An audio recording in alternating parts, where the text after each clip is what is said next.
Welcome all hunters, anglers, trappers, and shooters to the only fish and wildlife conservation podcast that goes behind the scenes of the business of conservation, the Connecting with Conservation podcast. Our podcast is hosted by John Gassett from the Wildlife Management Institute and Jim Cucaruto of the Outdoor Stewards of Conservation Foundation. John and Jim will talk with experts from all sectors of the conservation arena about their passion for conserving the great outdoors. So please welcome our hosts of the Connecting with Conservation podcast, John and Jim. Welcome to another episode of Connecting with Conservation. I'm John Gassett with the Wildlife Management Institute, and I'm here with my co-host, Jim Cucaruto from Outdoor Stewards of Conservation. How are you doing, Jim? Doing good, John. Excited about another great episode of Connecting with Conservation. You know, for those of you that watch, you know who our guests are and what type of guests we have on. But for those of you who don't, you may want to check out not only this episode, but others, because we have primarily three types of guests. We have folks from industry, you know, gun companies or ammunition companies come on, talk about how they and their companies support conservation. We've got folks from other conservation groups, NGOs like Ducks Unlimited or SCI come on and talk about how they support conservation. But, you know, the folks that actually get their hands dirty and wet doing a lot of conservation work on the ground are from the DNRs, the Department of Natural Resources, or in this case, Virginia, not a DNR, Department of Wildlife Resources, DWR. So today we've got Ryan Brown, who runs that department. So Ryan, why don't you tell us a little bit about yourself and what's going on in Virginia? Yeah, first of all, thanks to you guys for being here and for everything that you do in the conservation space. Obviously, we know each other quite well at this point and have done a lot of work together and sat through a lot of conference meetings, too, from time to time, which sometimes feels like it deserves its own accolades. But here at the Virginia Department of Wildlife Resources, we are the state's wildlife management agency, similar to others that DNRs, DGIFs, whatever you call them across the country, soup to nuts. We do wildlife here in Virginia, obviously with a strong focus on hunting and fishing and the other outdoor activities that fund our efforts, but also including all of our threatened and endangered species work. In the case of this agency, we are also the Commonwealth of Virginia's lead boating and boating safety on the water agency, and also house the state's second largest statewide law enforcement force behind Virginia State Police. The Virginia Conservation Police are actually the second most numerous. Now, their state police considerably larger than us, but we do like to point out that we're the second largest that operates all the way across the state. So Ryan, you're being the executive director for Virginia. I have a real affinity for that state. You know, beyond the fact that when I left Kentucky, you stole my chief of staff and made him your own. But your predecessor there, Bob Duncan, shared an interesting piece of history with me back when we were both directors. And for those of you that are listening to the podcast know that the Pittman-Robertson Fund is integral to conservation in this country. It provides somewhere in the neighborhood of 35% of all agency funds to do good on-the-ground conservation habitat work, species restoration, and management.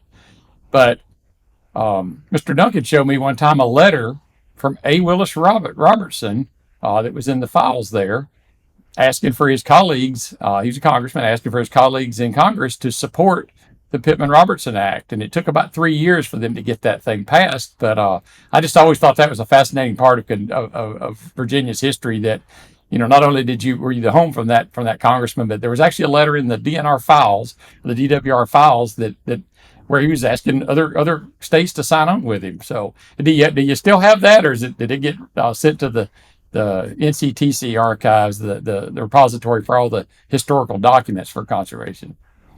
Yeah, well, A. Willis Robertson, one of the founding fathers of this agency, is a very interesting story and personality. He was one of the folks who helped get this agency off the ground, and as I understand it, was a lawyer out in the area of Lexington, Virginia at the time.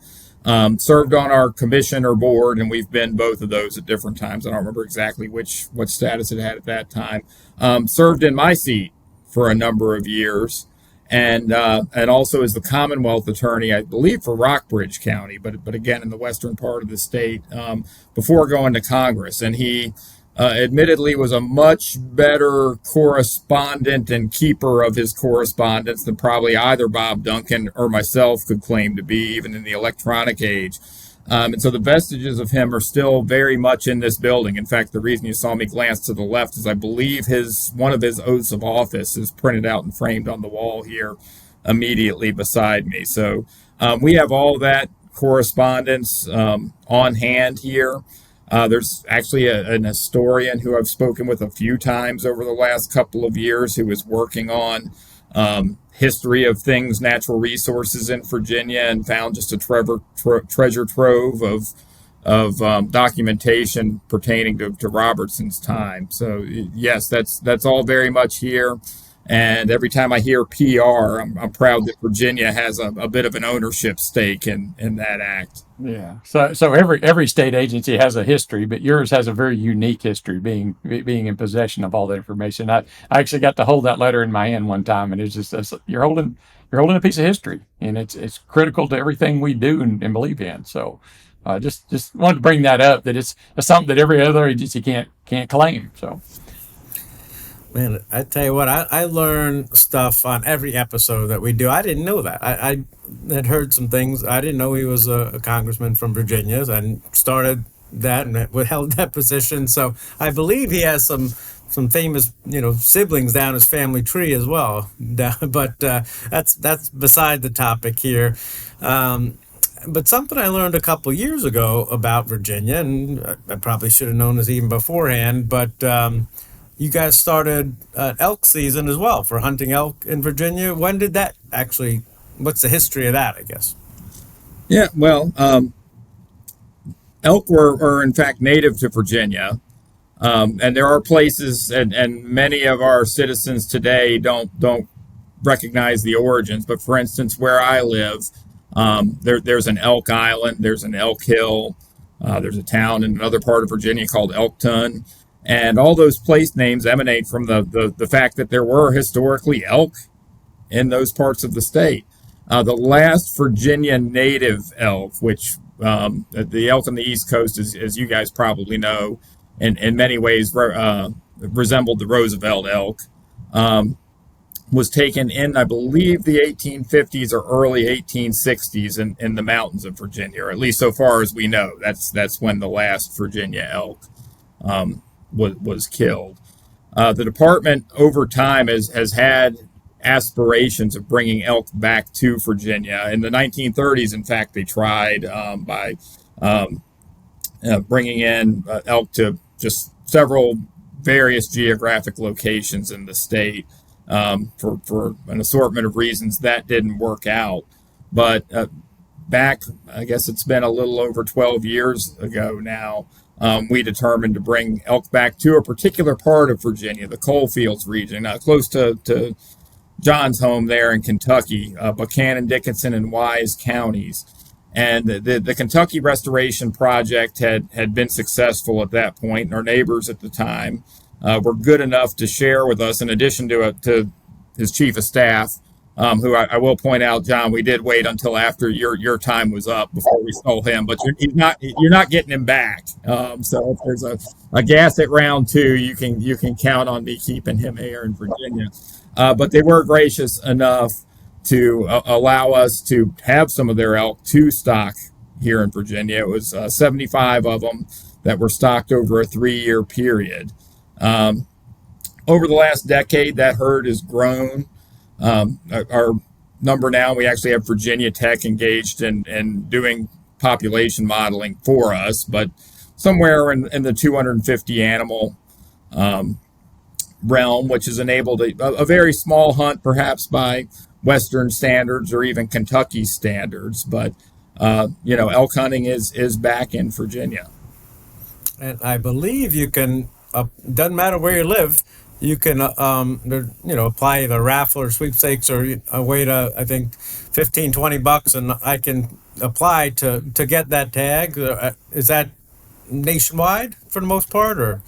Yep, and you hit the numbers right on the mark. It's $15 to enter our lottery system for residents, $20 for non-residents. The first year that we ran the hunt, within a day we had applications from all 50 states. It was really quite mind-boggling that first season. There were 5 tags given out through our lottery, along with a conservation tag that ultimately went to the Rocky Mountain Elk Foundation, and they raffled off. We raised, I believe, a little over $600,000 that first year combined between our 5 tag lottery and their one. I know it was over 500,000 for our 5 tags. So if you think about that, that's $500,000, 5 tags. All of that money back to wildlife conservation in Southwest Virginia. And to me, that's the really key part. When I communicate with the public the message of hunting is conservation, in today's world, that can often be a little lost on folks. They're used to avoiding deer with their cars. People have gotten accustomed to the idea that we've got bear, we've got turkey, there's fish in the rivers, and that's just all kind of there to our current generations of folks. They don't remember the time through the restorations. Elk is a great story to tell. You've got a part of Virginia that has seen its primary industry, coal mining, really decline over the past decades. If you go down, and it's some of the most beautiful territory you can ever go to, and some of the finest people you will ever meet. But it's not like here. I'm fortunate to leave my job each day, and on the way home, I probably pass a dozen other places where I could conceivably seek employment on a given day. Not so down there. You get down there, and there's the mountains and you, and not a whole lot else. The elk were brought in part for the hunting opportunity, right? That's what allowed us to do it. That's what helped fund that effort. But it has done so much for Southwest Virginia in terms of wildlife tourism. If you think about it, your odds of entering our elk lottery and being successful, to reference that first year, it was 1 in 32,000, or 5 in 32,000, I should say. The numbers are a little better in subsequent years because, of course, the first year is the most popular, but still, I wouldn't bank on it on an individual basis. But if you want to see elk, we can absolutely make that happen. And you're seeing the tourism come in. You're seeing, a charismatic megafauna, so to speak, that the public knows and appreciates. And it's bringing all these benefits to a particular region of the state that so richly deserves it and needs it. Well, that's cool. And there's no question, I think, that elk, I opened several seasons when I was in Kentucky, sandhill cranes, elk, bear. And you're right, you get that initial burst of excitement, and then everything kind of goes to normal within a few years. Elk never seem to go to normal. People just stay excited about them, and it's a great, way to expand hunting opportunity and a recruitment tool, and a great way to tell a positive story about conservation.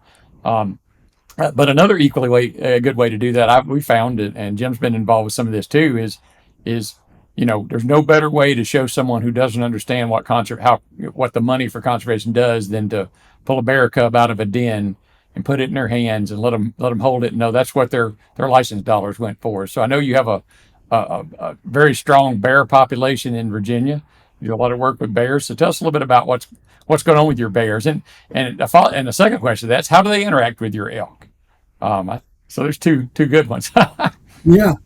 Well, to your opening point, I often remark that in this business, we got the greatest product on earth to sell, so to speak. And I don't mean literally sell, but the one thing that we really have going for us is there's nobody who doesn't get excited about a bear cub or to see a big bull elk up on a ridge, right? And that's and the three of us included. I mean, why are we in this business at the end of the day? So we are very fortunate that way.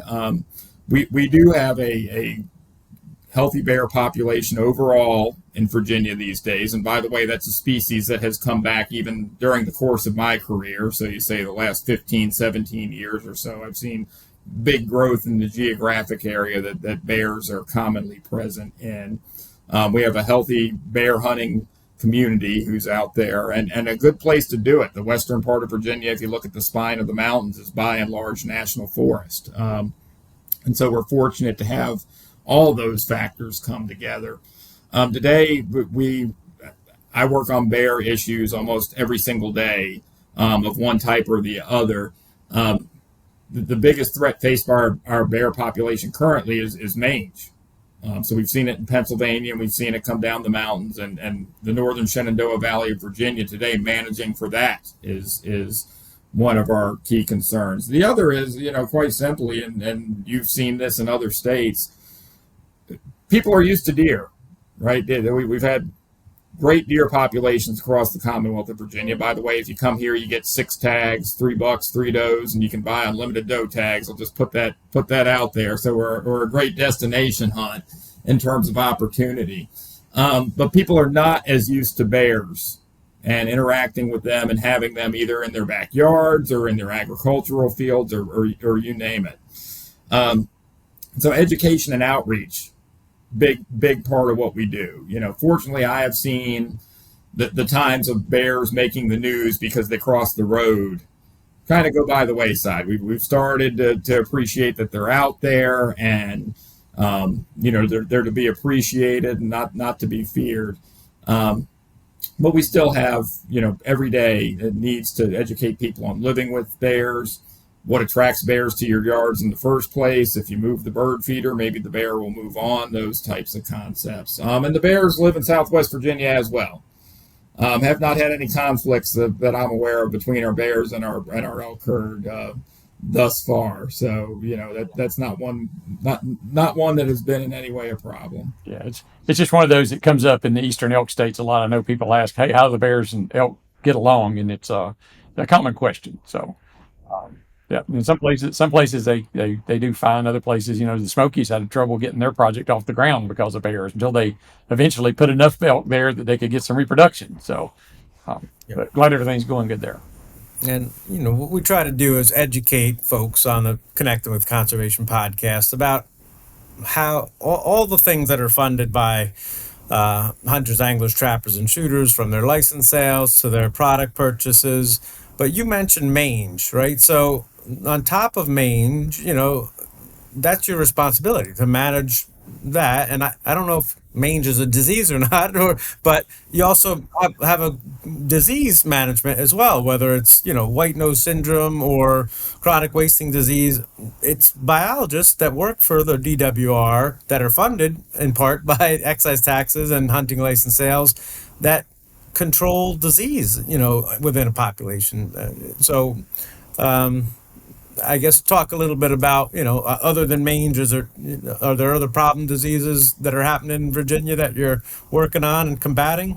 Yeah, well, Jim, you'll get me on a bit of a soapbox on this one, because wildlife health, the name we give it here, and I think it's a good one, I'll use that, is one of the key topics that these agencies take on and face. And unfortunately, like the cute little bear cub or the majestic elk, it's at times difficult to put a happy face on wildlife health issues, because in addition to things like mange, which is a parasite or a mite that we deal with, chronic wasting disease is present in Virginia. Certainly anybody who's watched the news lately, or I suppose went to the grocery store and bought eggs, will think of avian influenza.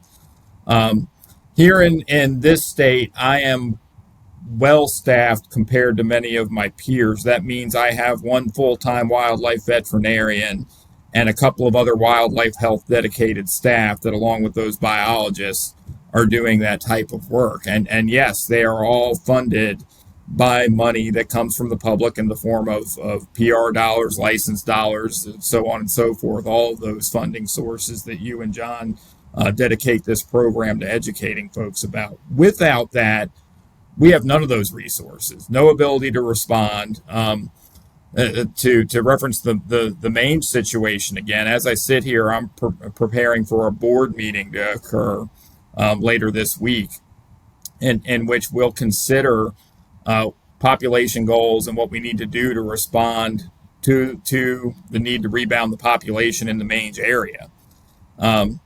We don't have any of that information without the work that gets done with the money that we receive from our constituents. Yeah, well, and disease is like you said, it's one of those things that it's a fickle topic because it can be the smallest thing can turn into a big thing. A skunk shows up with rabies in a neighborhood in Richmond, and it's all hands on deck in some cases because you have to respond to that, or a bat in someone's house, or so it could be chronic wasting disease in deer, but a lot of times, not having the capacity to deal with those disease issues means you can't even deal with the small problems. You can't farm a problem like that out to our disease unit in Georgia, for example. You really having people on staff and on the ground to go and identify those animals, those diseases, and deal with them. That's largely what the public expects from agencies. That's right, and it calls on our staff to be very flexible. So, a great guest on one of these programs, and I'm thinking of an individual in mind, would be one of my district biologists whose day may start with talking to a hunter about what you think a district biologist does every day, right? I mean, that's the deer population on this property or something like that. Okay, no problem. That's what the fellow went to school for, and that's what his job description says. His next call may be to an urban area, to somebody who's got a squirrel in the attic or a raccoon someplace he or she's not supposed to be, and somebody who has no idea what's going on. The next call could be to some type of health type concern. It's and you're talking about the same young man or young woman handling all those things in succession and oftentimes at the same time. So, yeah, it demands a lot of flexibility on the part of the staff. Yeah, well, it's not all, big bull elks and baby bear cubs, that's for sure. So, but that's why we did Connecting with Conservation. We need to not only, tell other hunters, anglers, trappers, and shooters about all that they fund, and they should be proud of it, being both primary funders of conservation, but also the general population, because there's a communication problem. There's only one side of the story, mostly not positive, toward hunting and target shooting and gun ownership. So we need to get those messages out, all the good that we do on top of funding conservation, managing lands and cleaning up environments and donating deer. And you said you have a lot of deer in Virginia. Do you have a department that works with Hunters for the Hungry type of initiative where hunters may take an extra harvest, and if their freezer is full and opportunity arises, they could donate deer to help those less fortunate? We do. We have a very vibrant Hunters for the Hungry program here in Virginia. Actually, a great guest for that because he's a really charismatic guy, would be the director of that effort now. He could give you the statistics, and I can't off the top of my head in terms of how many meals each year come from that program, but it's tremendous. And it's also something that resonates very well with the public. It's yet another opportunity if folks don't appreciate the hunters' economic contribution to conservation efforts, they certainly can quickly appreciate the good that it does for the less fortunate that are out there. I don't know about in the other states that you talk to. One of our big challenges on that front these days are actually available processors. So as you've seen kind of the mom and pop butcher shops and processing businesses age out, and in fact, the processor that I used in Central Virginia is an example of this. He worked in the shop every day until he was 70 some years old and finally decided, okay, it's time to retire. There wasn't a next generation to come on behind him. And so that's something we're very interested in helping assist with in any way that the agency can, to make sure that there are processors available both for hunters to use for their own meat, and then also to continue to be there for the Hunters for the Hungry program and other like efforts. Another thing that we're doing, and we're actually having tremendous success with, I was a little skeptical at first when we launched the programs, but I've turned out fortunately to be wrong about we have processing workshops that we now put on across the state, and they are very well subscribed, and by the way, not always attended by who you might expect. You meet a lot of hopefully future new hunters in those groups that come in and would not meet the demographic description that probably those of us that grew up in the sport would expect to see. So that's been very encouraging. One of the most viewed videos we ever produced in Kentucky, we brought a butcher in who showed on the camera how to take a deer apart, like you would a cow. And it was it was fascinating. I mean, I processed hundreds, if not thousands, of deer, and I learned a lot from that guy because they do it, they go at it a little differently, and it's much more efficient. Matter of fact, I wish I'd watched it, 40 years ago rather than 10 years ago. But certainly, having that expertise, people are hungry for that information, and yeah. So I don't know if y'all have done something like that or considered it, but there's a couple of good ones out there that are just already in the can that are they're really neat about on how they take a deer apart or other game. Actually, he actually did some birds with us as well. I'm always amazed by those guys. So I watch the videos, John. I don't know how it works for you, but somehow I still end up with multiple hours on my counter at the end with what takes him about a minute and a half to do. So, there's a reason they charge for their services, and they're entitled to it. As far as I'm concerned. Yeah. So, I mean, we talk a lot about hunting, but I mean, Virginia's got plentiful fishing opportunities as well, inland and, shore fishing, So, talk a little bit about, I guess, the opportunities folks have, either as residents or non-residents to do some wet a line down there and the boat ramps and all the access that you provide for fishing. Yeah, absolutely. One of the great things about representing this state is, and I use this when I apply for grant programs or other things, you can find a little bit of almost every part of the country right here in Virginia. Not that many states that you can go from the coastal areas in a few hours drive, find yourself in the mountains. And as with hunting, there are fishing opportunities all along the way. This agency, depending on how you count it, we have dozens of impoundments across the state that we own and maintain, others that we provide management expertise to that are owned by localities or other public entities that are fully there and open for you, whether you're a resident or a non-resident, to access. Same with Virginia's rivers. You think of the James, the York, the Rappahannock, all the way up to the Potomac River up near D.C., lots of great fishing in those and some of the smaller rivers. And then in the western part of the state, we've got our trout streams. And we do maintain a hatchery system similar to other states where we stock trout. There's also Virginia's native brook trout present where in some of the waters that are out there. So no matter what you're looking for, Virginia can offer you a great experience.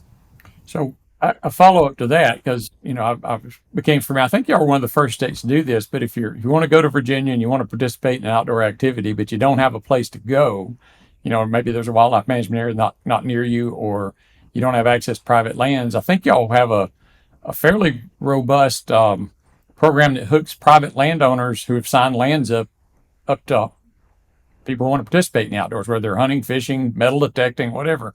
Is that still in play? Trying to remember what the name of it was. It was Outdoor Access, I think, or.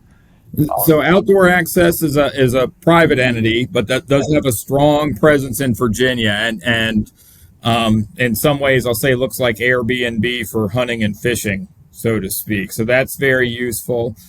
We also have been leaders in the electronic space, so to speak, in terms of, when we talk about access around here, which is a number one goal of the agency, there's actually providing the physical access. So, our 250,000 acres roughly of wildlife management areas, couple 100,000 boat ramps, dozens of lakes and other assets. But then there's the how do we make sure John and Jim can find it when they get here?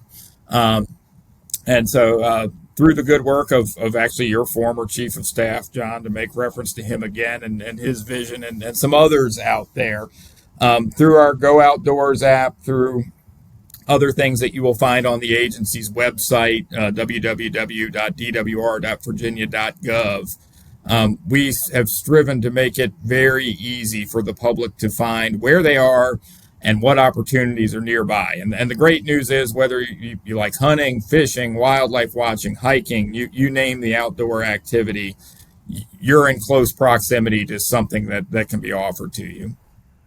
That's awesome. I think y'all are one of the best access programs around all around. I mean, it's, if you need to get to a place to participate in Virginia, you should be able to find it with all the tools you offer. Yeah, and we need to. Virginia, and I grew up in this state, has changed a lot over time. And there are very different versions of Virginia depending on where you are. If your experience with the state is flying into the D.C. area, trust me, you're going to have a very different view of what Virginia is than if you're in elk country down in far southwest. But with that, and with 8.7 million roughly residents now in our space, we've come to appreciate that the people side of this business is every bit as much the job as is the critter side or the management side. But I tell you one thing that I recall you having a conversation. I think you even wrote an article on this a while back, and it's always frustrated me, a little bit of infighting. And every sport activity has some infighting, but not general population doesn't care if two golfers are arguing about playing too fast or too slow. But when hunters go after each other, it's kind of a little bit we've got enough problems. So talk a little bit about your working together and having everybody get along on the same page when it comes to outdoor activities. Yeah, well, and that's a key interest or passion of mine, Jim. So I'm not Pollyanna, right? We're human beings. We're not going to have the same view on every subject all the time. And your question's a bit timely. Right before I logged on to this podcast, I was on the phone with a new leader of one of the agency's constituent groups. His first time in certainly that type of role, at least in this setting. And I said, look, the debate's healthy. It helps sharpen us. It helps gets us to the right place. And in fact, I wouldn't want to live in a world where you and I and John saw everything the same all the time. We wouldn't get a lot done, and miss out on a lot of great opportunities. But at the end of it, we have to remember we're all here for the same reasons. It's the same value set that brought us to this. It's certainly, in my case or both of your cases, it's not the high salaries that attracted us to this line of work. It's because the subject matter that we work on every day is a fiber of our being. And same thing for the public that's out there. The person I just referenced didn't take on leadership role in a volunteer, unpaid organization because he was looking for something to do. He did it because he cares so much about what that organization does and what it stands for and what it wants to get done out there. So, much like a family group, the end of the day, we're all going to agree on probably somewhere between 95 and 98% of the assumptions that are underlying our work. We're going to disagree about the 2 to 5% of how do we get it done or what should priorities be, things of that nature. So certainly have the debates within the community, find the right answers, find the ways to get to the next step in our conservation efforts. But in all cases, maintain a level of professionalism and support among each other because, as we all know, our community is not big enough to go take on the world individually. We need each other now and in the future. And my experience in life, and certainly probably yours has been as well, is that, today who's on the opposite side of the room from me may be sitting beside me on another issue. So that's how we try to approach our work here. And that's what I try to urge among the community is, we seek to move the things we care about forward in a world that doesn't always come with the same background as us, doesn't always have the same values or education about what it is that we're doing and needs to hear from all of us in order to help us get to the right place. Yeah. Well, I mean, there's so much to do in Virginia. I think you have, explore the wild is one of the taglines there. So tell us a little bit about where somebody can go find more information on those elk tags or elk viewing or fishing and maybe your social media, your websites. Yeah, certainly. So a good place to start is the DWR website, www.virginia, spell out the whole word, .gov. And we've put a lot of conscious effort. I think our website may be on its second or third rendition since even I took this seat 6 years ago. But realizing, government websites are not always the best at user friendliness. And, while they can make you chuckle to observe that, it's not the ideal situation because we're here to provide opportunity to the public. You want them to be able to find that when they get to your site. So today, hopefully, when you reach us on the web, you find a welcoming interface that's easy to make your way around. You said the tagline, but it actually is an app now, Explore the Wild. So you can get that on your cell phone. that will show you the various outdoor opportunities that exist in whatever part of the state that you happen to be in. Hopefully, in the hopes of making the outdoors accessible for everybody. By the way, whether you're one of our traditional programs or you want to engage in something else, if I can get someone outdoors, that's what's most important to me in the first place. So those also are as simple as it is, our license app, Go Outdoors Virginia, over the years has evolved quite a bit, and you can find a lot of information on that as well. Well, that is outstanding, Ryan. We really appreciate you coming on today to talk with us. It's very enlightening about what's going on in your state. I'm excited about all the new things y'all are trying and all the history behind it as well. So we appreciate you taking the time to talk with us. Hope things keep going well with you, and keep Darren's nose to the grindstone. Don't let up a bit. So yeah, absolutely. Well, I can actually see into his office through the window that you probably see the reflection from here, and I've made sure he didn't turn from his computer this entire time. So. I'm sure his ears are burning though. So. Yes. Yeah. We appreciate you coming on with us, and to our viewers, thanks for watching. Please watch our other episodes. I think you'll learn something from every one of them. Subscribe if you can. That way you'll get a notification each time a new podcast drops, which right now they're once a week on Tuesdays. And other than that, we'll see you in the woods or on the water. Thanks for watching.